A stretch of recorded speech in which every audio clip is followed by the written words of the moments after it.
Really, because I just became obsessed with the problem of healthcare and the challenges that we face in Bangladesh. Kind of got a firsthand experience of when I was visiting Bangladesh for a family wedding more than 10 years ago. And my mom was hospitalized for a basic appendectomy. What are the 3 to 5 action points, tips, tricks, hacks you would suggest to any entrepreneur listening? You have to do your homework. I think that's the number one thing. You know, you have thousands of Bangladeshis every day leaving the country and billions of dollars leaving the country every year to access healthcare abroad. And I think that's a problem that I became obsessed with trying to solve. By keeping people out of the hospital, we're able to optimize the use of the resources that we have in our country. We have limited resources. We have not enough doctors. We have even fewer nurses and technicians that we need for a population this size. A big mistake healthcare founders make is they come to the table wanting to change patient behavior. Founders' job is not to change consumer behavior. Founders' job is to create solutions that consumers prefer. Hello everyone. Today I'm glad to have Sylvana Apu. Sylvana Apu, কেমন আছেন? Assalamualaikum. আমি ভালো আছি. Thank you so much. আমি ভালো আছি. So Sylvana Apu is the founder, chair and CEO of Pravaa Health. Apu, যেখানে আমি স্টার্ট করতে চাই সেটা হচ্ছে গিয়ে in Bangladesh you can always see that people are flying out of Bangladesh, in Canada, in USA, in Australia mostly, for all the good reasons and different reasons. You are someone who was raised in USA and did your master's in Harvard University, which is one of the best universities in the world, and then eventually came back to Bangladesh and now building an amazing startup, Pravaa Health, in healthcare industry. What made you do that? Really, because I just became obsessed with the problem of healthcare and the challenges that we face in Bangladesh, which I kind of got a firsthand experience of when I was visiting Bangladesh for a family wedding more than 10 years ago. And my mom was hospitalized for a basic appendectomy. And as you mentioned, many people, thousands of people every day actually are traveling abroad to access healthcare from Bangladesh. And we actually also ended up having to airlift my mother to Bangkok for a second surgery after a bad experience in Bangladesh. And it just struck me that, Bangladesh has experienced so much progress in economic development and in so many areas, and even in social development indicators. But despite all of this, no amount of money is being able to afford you access to high quality healthcare in the country. And so as a result, you have thousands of Bangladeshis every day leaving the country and billions of dollars leaving the country every year to access healthcare abroad. And I think that's a problem that I became obsessed with trying to solve. I believe that people deserve access to high quality healthcare that they can afford without having to leave their country. It was a difficult journey for you to, after studying and doing masters in Harvard and putting all your efforts and so many ages, friend circle, culture and everything, and then coming back to Bangladesh and starting something from scratch. How did you manage to do that? How are you managing to do that? So it's difficult, but it's really one day at a time. You start out with an idea and then you work toward making it a reality, just like anything else in life. I'm not sure what aspect of the experience you think your viewers might want to hear about, but both personal, professional, just that, because it's a culture difference from you. It's in some way changing your, completely getting out of your comfort zone and starting something in an uncomfortable zone. Sure. Well, I had lived in other countries before. I'd lived in India and Afghanistan and elsewhere in the Middle East. I'd never lived in Bangladesh, even though it's a country that my family is originally from. And I had spent time here, but never more than a couple of months at a time, visiting family and friends.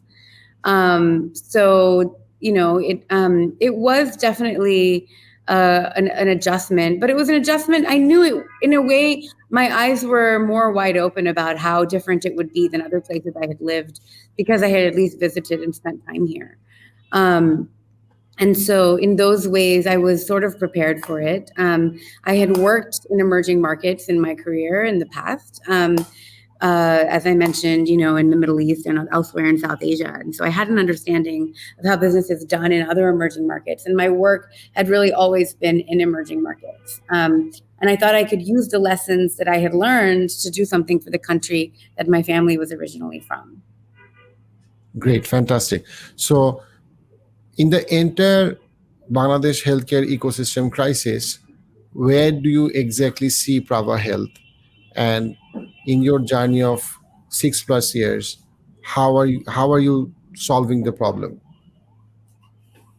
So Praava's been serving patients for almost 6 years, but I've been working on this for 9 years. So Praava is basically a vertically integrated outpatient healthcare system. So our goal is to provide patients with high quality, affordable outpatient healthcare that they can trust. And by doing so, we would like to keep people out of the hospital. Unfortunately, unfortunately in our healthcare system, there are a lot of perverse incentives that often drive patients into the hospital system instead of keeping them out of it. People actually heal better if they have the opportunity to do so in the comfort of their own home. And, this is something that I believe, this is what we're seeing globally happening in healthcare. Healthcare is shifting from hospitals and into clinics and into homes. And we need to start to see this shift in Bangladesh. And that's kind of where we see Praava filling a gap, is really mainstreaming the concept of outpatient healthcare and keeping people out of the hospital. So can you elaborate on that idea? Because that idea is something genuinely, I believe the audience would be very interested to hear. What do you exactly mean that keeping people at their home and providing the preventive healthcare that you guys are trying to provide? Right. So when you think about the typical patient journey in Bangladesh now, many patients in their first point of entry into the healthcare system are showing up at the hospital. And when they check into the hospital, particularly in the private hospital setting, unfortunately, often the person checking them in has been given a target to convert them from an outpatient to an inpatient.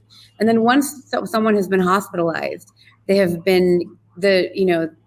someone has been given a target to keep that patient in the hospital for a minimum of 3 days, because that's when they believe they can make the most money off of the patient.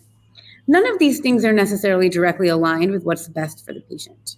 And so Praava is trying to align our incentives with our patients to really keep them out of the hospital. It's not necessarily, preventive care is one aspect of the type of care that we provide, but also we would like to treat you in a way that you can be treated. For example, myself, I mentioned, I'm a bit under the weather right now. I'm being treated by Praava professionals in the comfort of my home, and this is something that we can do for all of our patients. And it's not necessary for every patient to be hospitalized in order to receive the care that they need. So by doing this and by keeping people out of the hospital, we're able to optimize the use of the resources that we have in our country. We have limited resources. We have not enough doctors. We have even fewer nurses and technicians that we need for a population this size. But by, preventing escalations, we're able to basically optimize our resources in a way that cuts down net healthcare system costs, but also cuts down individual household costs, because individuals are not then paying for unnecessary hospitalizations. That's great.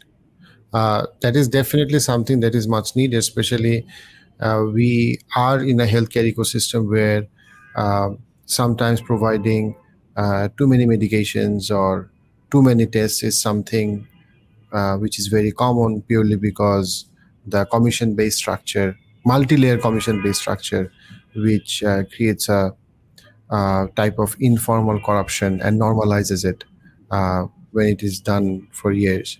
And when we are able to sort of make sure that no patients are admitted to hospitals when it is not an absolute necessity, that is something which is fantastic. So that's absolutely a great goal and aspiration to look forward to. What are the challenges that you see that Pravaa Health has faced in last 6+ years when trying to innovate in a ecosystem which is fundamentally very somewhat bureaucratic, decentralized, and hard to bring change in?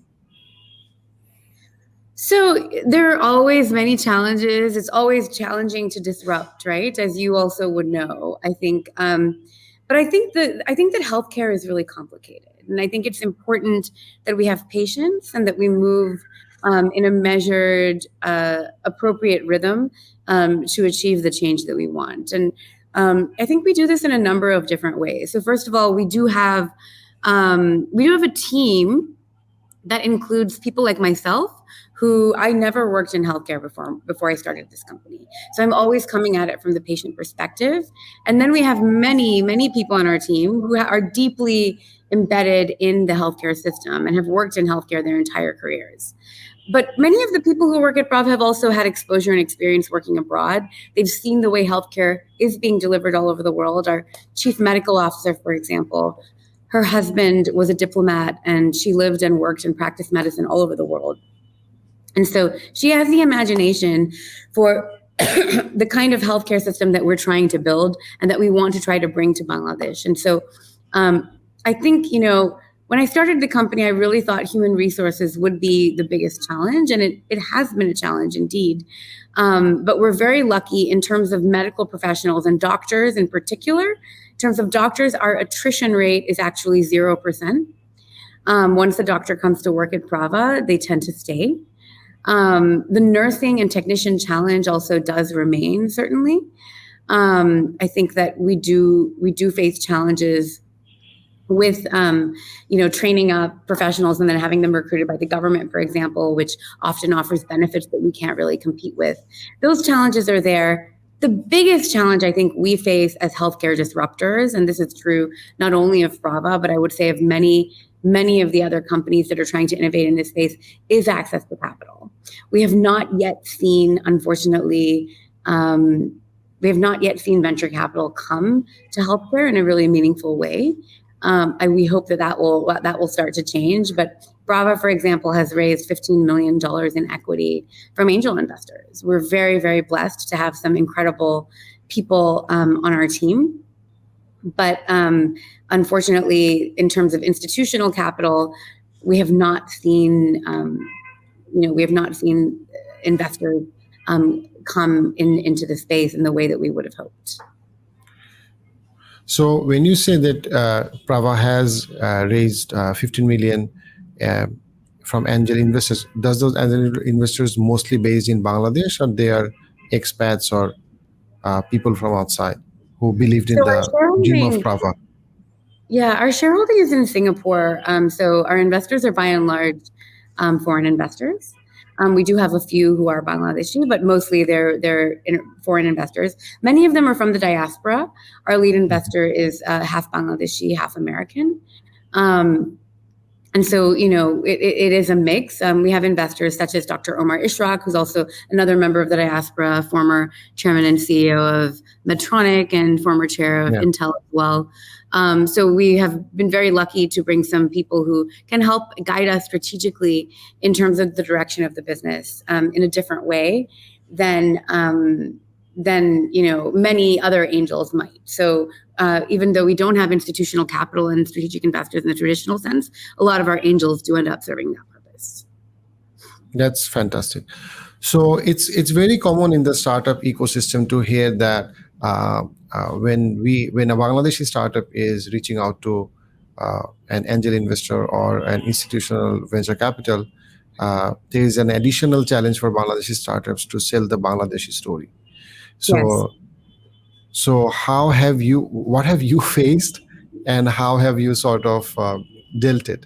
Because a vast majority of the startups in Bangladesh who have aimed to reach even 1 or 2 million have struggled a lot, not because of their team and product or service. It's a lot to do with the fact that disruption and Bangladesh and investors' mindset doesn't always gel well.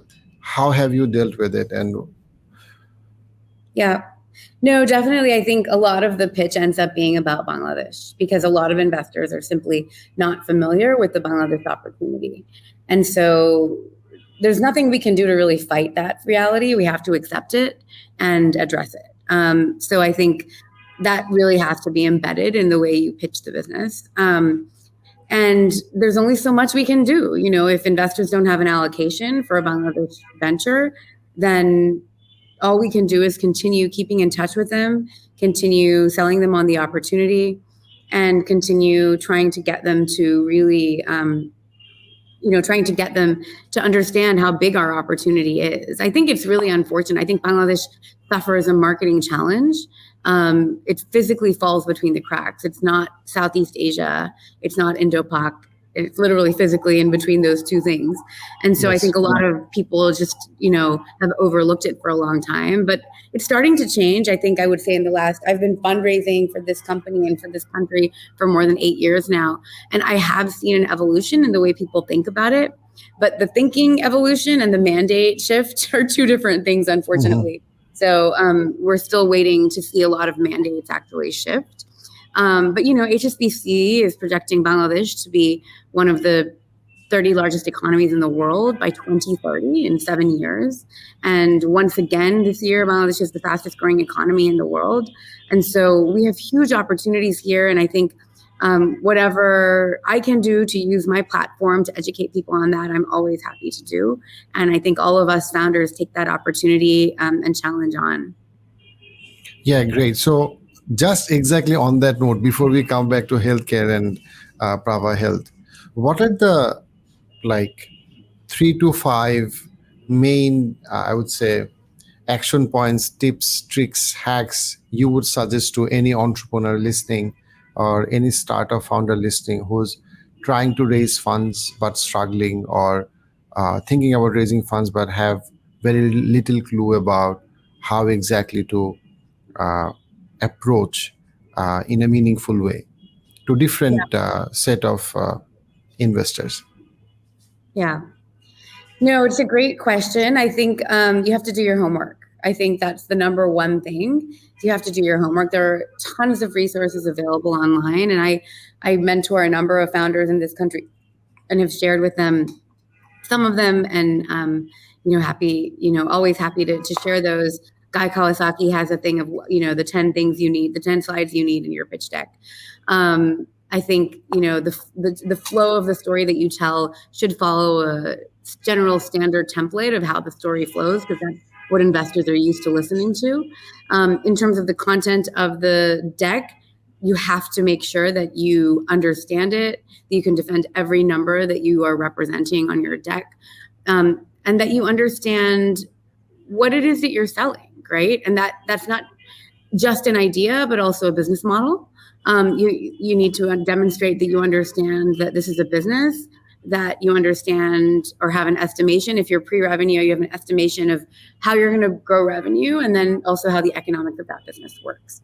I think all of those things are very important, particularly because as Bangladeshi founders, we're educating people on a market.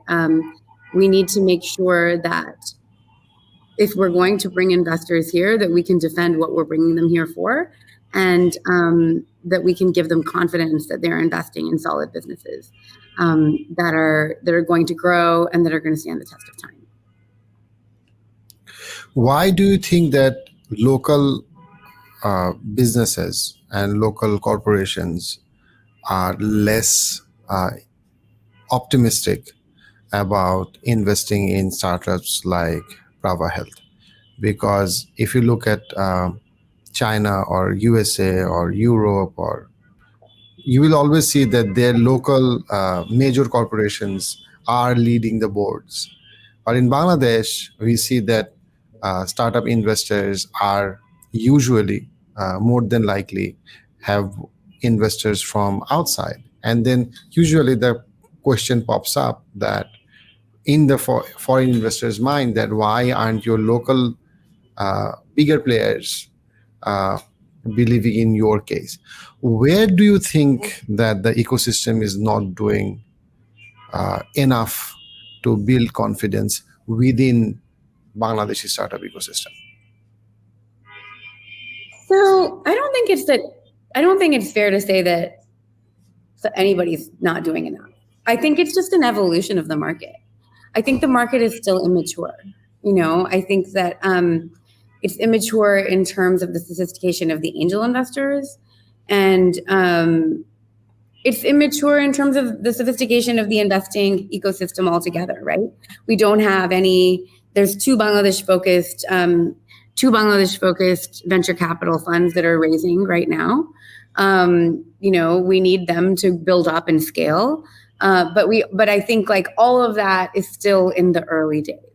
And so I think we need a little bit of patience. It would be great if some of the local kind of corporations, as you mentioned, corporations, large investors, large families, educated themselves on how this works in other markets and how in other markets corporate venture capital evolves and emerges, et cetera. I think that there are examples of this in other markets that are similar stages of development as Bangladesh. So I think all of those things will be good, but I don't know that there's much that we as entrepreneurs can do to educate that segment.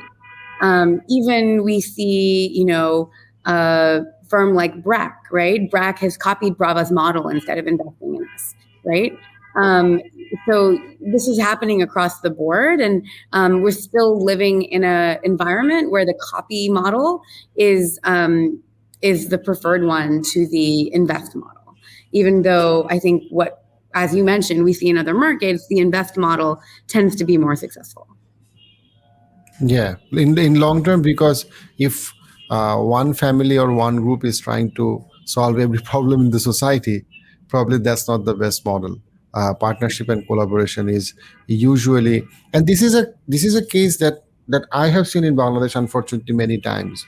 Let's say a startup, when they are trying to grow, and let's say they are a $10 million company valuation company, and they are reaching out to a larger family or larger group of investors, local investors or company, then they are thinking that why would I invest 1 million in that company and not invest 1 million within the company and create a company where we own 100% of it.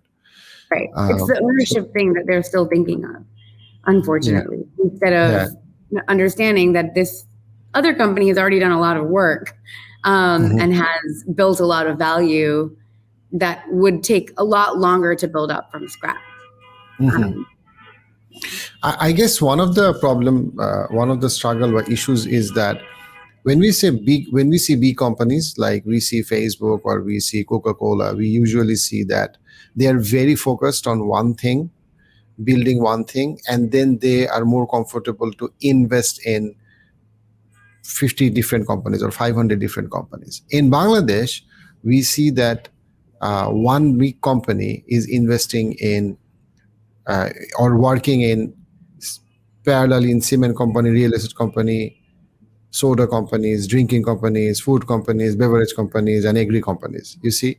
So the culture is more about big corporations do everything in Bangladesh. So what happens is when you're doing everything, then you are thinking, if I'm doing 15 things anyway, why don't I do 16 things rather than investing in a different startup? So yeah, and to be fair, I mean, the businesses that were founded in this country in the 50s, 60s, and 70s, many of them actually built up that way and were quite successful in that way. Unfortunately, we're living in a different world and in a different economy now. The rate of knowledge creation is so much faster than it was even 30 years ago because of the internet, right? And so because of that, it's impossible for any one conglomerate to have its hands in every single sector, right? And so, excuse me, we do need to start to see some evolution in the way people think about those things. And I think that change will happen over time, but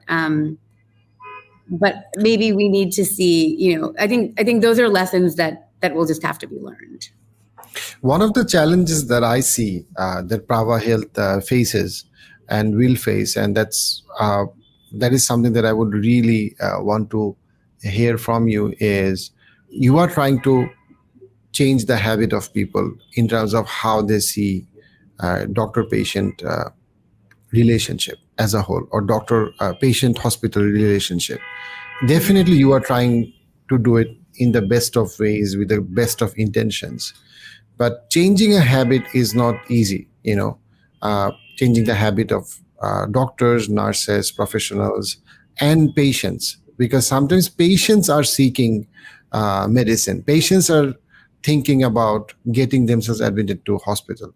So how are you guys facing the challenge of changing the patient behavior?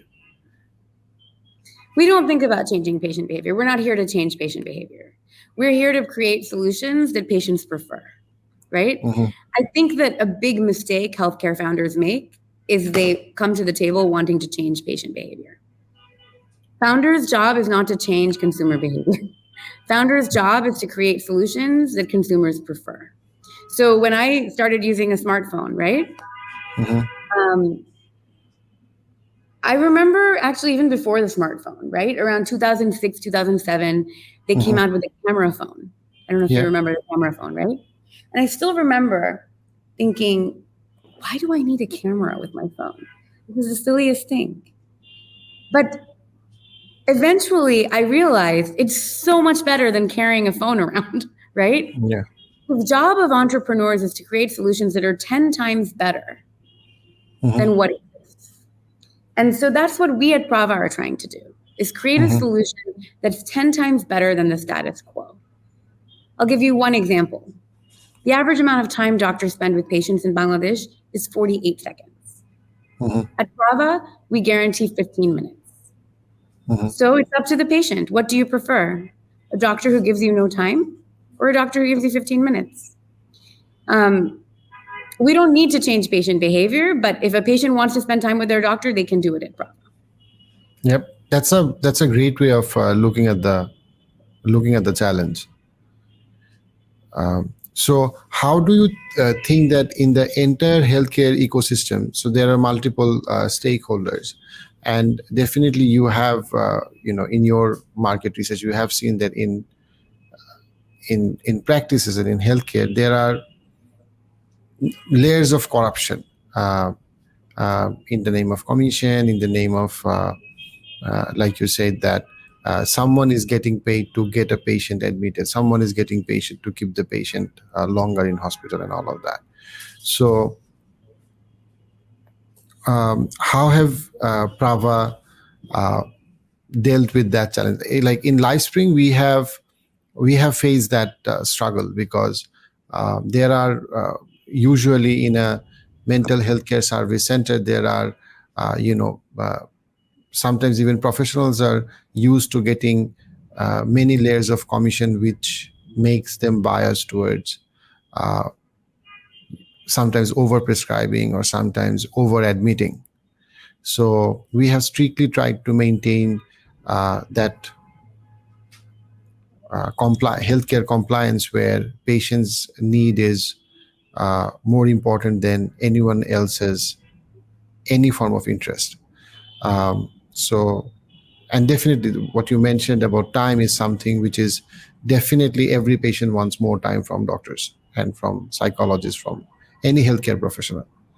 But the corruption is there, and that really, any good practice that you try to bring in market, there is a challenge of competition, because not everyone is caring about compliance or caring about patient focused service. So your thought about it? So Pravaa is building a consumer brand. It's our belief that part of the reason there are challenges in the way that healthcare is currently practiced in Bangladesh is that there is too much focus and too much power in the hands of the doctor. So we really want to shift the power and put it into the consumer and into the patient's hands. And so most of our business is really a direct-to-consumer business. And by doing that, we're able to empower patients to decide where they want to have their blood test done, where they want to see a doctor, where they want to access all of their healthcare needs. This is really the biggest way that we're trying to shift power in the healthcare system. But we can't change everything, right? We do have a side of our business that is the B2B business that does engage in the referral networks. We have to be honest about that. We can't change everything on one day. Yeah, but for sure. But it's a definitely, in that point, I completely agree with you that it's for a business like LifeSpring or a business like Pravaa Health, it's better to completely try to reach out to patients rather than trying to go to patients via a doctor, because that stops the positive disruption to happen in the long run. So what are the upcoming initiatives that Pravaa is building, which is something you are very excited about? So we have a new version of our app that's actually going live later this year, which we're very excited about. It will be a one-stop shop for all of your virtual and remote care needs, including telemedicine, e-pharmacy. You can make appointments online. You can view all of the information about your doctors online, et cetera. So we're very, very excited about that. You can also order on-demand lab testing. Earlier this year, we launched a new product called Guader Lab. Guader Lab diye, from anywhere within Dhaka, you can order a home sample collection of labs within 2 hours. And so this is true. This is something that you'll be able to order from the app by the end of the year. Right now, you can order it by calling 10645 or messaging us anytime, and we'll show up within 2 hours anywhere within Dhaka. So these are some of the new product launches that we have been focused on this year. That, again, we're really trying to help bring healthcare to the doorsteps of the people, especially as we're seeing, unfortunately, this year with the election coming up, there is some unrest brewing. People are not as willing to go, to leave their home from time to time. So again, we're trying to increase our home services so that we can bring care into homes, so that people can feel comfortable accessing it in that way. That's fantastic. I look forward to the app. So, and it's important that we sort of move towards a more app-based model, because that's the future, and that's where patients eventually will prefer. Although right now many apps fail because of lack of recurring use, but I believe that many healthcare solutions should eventually move towards a app-based solution, especially in terms of doctor-patient interaction, because that's simply more convenient. What in terms of let's focus a bit about the building the Bangladeshi brand. So regarding talent management of Bangladesh, so you are a talent we are very happy to have in Bangladesh, but at the same time we see every year and in every month that bright, talented people are permanently moving out of Bangladesh. So definitely there are reasons and good reasons for people to migrate outside, but at the same time, to build Bangladesh, we want the best of talents of the world to also sometimes come back, or even if they don't come back, they believe in the Bangladesh story. So you are in that case definitely and someone inspiring. So in that regard, what do you think, or how do you sort of convince a young person, a young mind listening to the podcast, that yes, there are opportunities outside Bangladesh, but at the same time, when you are capable and qualified, there are amazing opportunities to build the Bangladesh story? Absolutely. I mean, I feel that any job that I had, and I practiced, I worked for what, I don't know, 15 years before I moved to Bangladesh. And so I worked in big law firms, I worked in management consulting firms, I worked for the US government, at the World Bank. Any job I had, when I left that job, I was replaced by someone who's 80 to 120% as good as me. And what I'm doing now in Bangladesh, what I'm able to do, the kind of impact that I'm able to have with my work, it's unlike anything else that I've ever done in my career. So it's well worth it. There are huge problems that we need solved, and many of these are first order problems, basic problems. The problem of healthcare, the problems of education, the problems of energy. Many of these are basic logistical problems, right, that need solving. If you have experience and talent that you can contribute to help to solve these problems, you can do that at a much bigger scale here in Bangladesh than in most other countries in the world. Yep. Complimenting that, one of the things that inspires me is that there is a fun in going into a comparatively perfect country or a perfect system, but there is also a fun in creating a perfect country and a perfect system. Right. So because where you are, I agree. Yeah. So there's a different level of thrill, adventure, fun, because you don't want to be in the saturation point where the system is already built. There's sometimes you want to be the one who work to their days in, days out to build that ecosystem. Bangladesh, I believe, will be something significantly, the whole ecosystem will be significantly better in next 20, 40 years. And it would be wonderful to be a part of it in small way, in the bigger picture. So, so that is something like I 200% agree with you. In terms of when you say investor confidence on the Bangladesh startup ecosystem, going back to that point, where do you think that government or startups collectively can play their role better? I know that there are many conferences and programs that are happening. Startup Bangladesh did a conference. Ideals is trying to play a part. So where do you think that we are still not focusing enough, collectively, I'm saying, to improve the startup ecosystem, to build more confidence internally and externally, especially for the investors?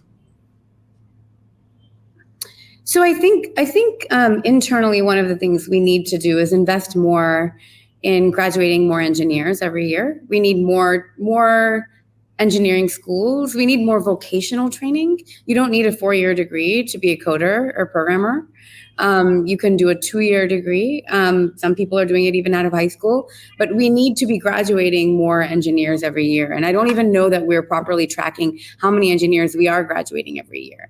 That we have an understanding of that in order to achieve the digital Bangladesh that we aspire to. That's one. And then the other is really just, thinking more carefully about how we're going to market the Bangladesh opportunity to proper investors. How are we going to attract them to come to our country? I think the startup summit that we did a few weeks ago was a great start. I hope that for next year's summit, we will plan it a little farther in advance so we can actually get more serious investors whose schedules get booked out, 6 months in advance, to put it on their calendar and plan to come. Because if they come, I know that they will be impressed. So I think all of these things are going in the right direction, and very excited to see the commitment from the government, the leadership of Minister Polok Bhai, and our Prime Minister. I think that we will get there. Yep, definitely we will get there. So the idea is that in Bangladesh, the healthcare policies are quite rigid, and for Pravaa to scale at a large, in a larger capacity, you want the policymakers to be on board. So in every possible way, for all the good things that you are, all the good initiatives you're trying to bring. So how do you see that? What are the ways to create a better bond with healthcare startup founders? With the government? I mean, I think the government has been very open, to be honest, to work with the startup founders. I mean, particularly during the pandemic, we saw the government really convening startup founders and really reaching out to us for support to understand what the needs were. For example, they reached out to us for a format for e-prescriptions, to legal e-prescriptions, which was needed badly during that time, right? Immediately when the pandemic hit in March 2020. So I actually think they're quite open to input from us. I think the biggest area where we would like to contribute is on the data side. In terms of data privacy, creating better rights for patients in terms of patient privacy and protection of patient rights. Right now, patients do own their records, which is a great advantage, but there is not much in terms of protection of patient privacy from the government level. And that's one area we would love to work with the government on more deeply as we see technology taking a bigger role and more digitization of medical records. Yeah, that is something which is very important. Health data security in Bangladesh is, from a national level, is very, very poor, very poor. So, thank you, Sylvana Apu. Thank you for your time. I know Thank you that for having me. It's great to meet you. I wish I could be there in person next time. Next time that would be great. I know that you are not feeling the best today, but still you made time to have this conversation, which is fantastic from your end. So I hope that in future we'll talk again and maybe we'll work together in some project. Absolutely. We would love that. Please come see us at Praava. I know you know our Chief Strategy and Product Officer, Imon Bhai. Yeah, I know Imon Come Bhai. have lunch with us one day. We would love that. Yeah. Someday, inshallah. Yeah, Thank you. We'll have a cup of coffee. Yeah. Thank you, Apu. Take care and take care of your health and best wishes to Praava Health. Thank you so much. Assalamu alaikum. Thank you.